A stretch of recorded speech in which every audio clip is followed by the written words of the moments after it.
কোরবানির ঈদকে সামনে রেখে নাটোরের চকবৈদ্যনাথে চলছে চামড়া সংগ্রহের প্রস্তুতি। ঘর প্রস্তুত, লবণ সংগ্রহ সহ আনুষঙ্গিক কাজে ব্যস্ত সময় পার করছেন ব্যবসায়ীরা। ব্যস্ততা বেড়েছে শ্রমিক ও কুলিদেরও। আসছে কোরবানির ঈদে বাড়তি আয়ের আশা করছেন তারা। ঈদের দিন বিকাল থেকে আসা শুরু হবে কাঁচা চামড়াটা, ওতে রাত্রি 12টা 1টা 2টা 3টা পর্যন্ত বেচা কেনা হয়। আর লেবাররা তো ব্যস্ত থাকে কাজ কাম দিয়ে, লবণ জল দিয়ে ব্যস্ত থাকে। ঈদ উপলক্ষে ব্যস্ততা বেশি থাকে এবং বাতি আল্লাহ দিলে কম বেশি আল্লাহ যা দেয় ওটা আলহামদুলিল্লাহ। চামড়া আমদানি হয়, কাঁচামালে লবণ দিই, কাজকর্ম ভালোই হয়। তবে প্রস্তুতির এই সময়ে লবণের দাম নিয়ন্ত্রণ করা না গেলে এবং ট্যানারি মালিকরা বকেয়া টাকা পরিশোধ না করলে চাহিদা মতো চামড়া সংগ্রহে বিপাকের কথা বলছেন আড়ত মালিকরা।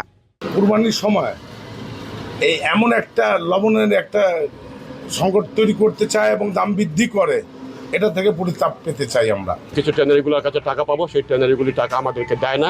সেই টাকাগুলি যদি আদায়ের জন্য সরকার যদি আমাদেরকে সহযোগিতা করে, তা আমরা উপকৃত হব। এদিকে কাঁচা চামড়া সংগ্রহ ও সংরক্ষণে ব্যবসায়ীদের সার্বিক সহযোগিতা করার প্রতিশ্রুতি দিয়েছেন জেলা প্রশাসক। সংরক্ষণ, পরিবহন এবং ম্যানেজমেন্টটা যথাযথভাবে হয় আপনাদের সাথে আমরা আলোচনা করলাম এবং পরবর্তীতে যদি কোনো সমস্যা আপনারা ফেস করেন সেটি আমাদেরকে অবগত করবেন। আমাদের মনিটরিং টিম যেরকম বাজারে থাকবে সেরকম আরতেও আমাদের মনিটরিং টিম থাকবে। আসন্ন কোরবানির ঈদে নাটোরের চকবৈদ্যনাথে 36টি জেলার প্রায় 2.5 লাখ পিস গরু ও মহিষ এবং 3.5 লাখ পিস ছাগল ও ভেড়ার চামড়া কেনাবেচা হতে পারে বলে জানিয়েছেন চামড়া ব্যবসায়ীরা। Desk report, star news.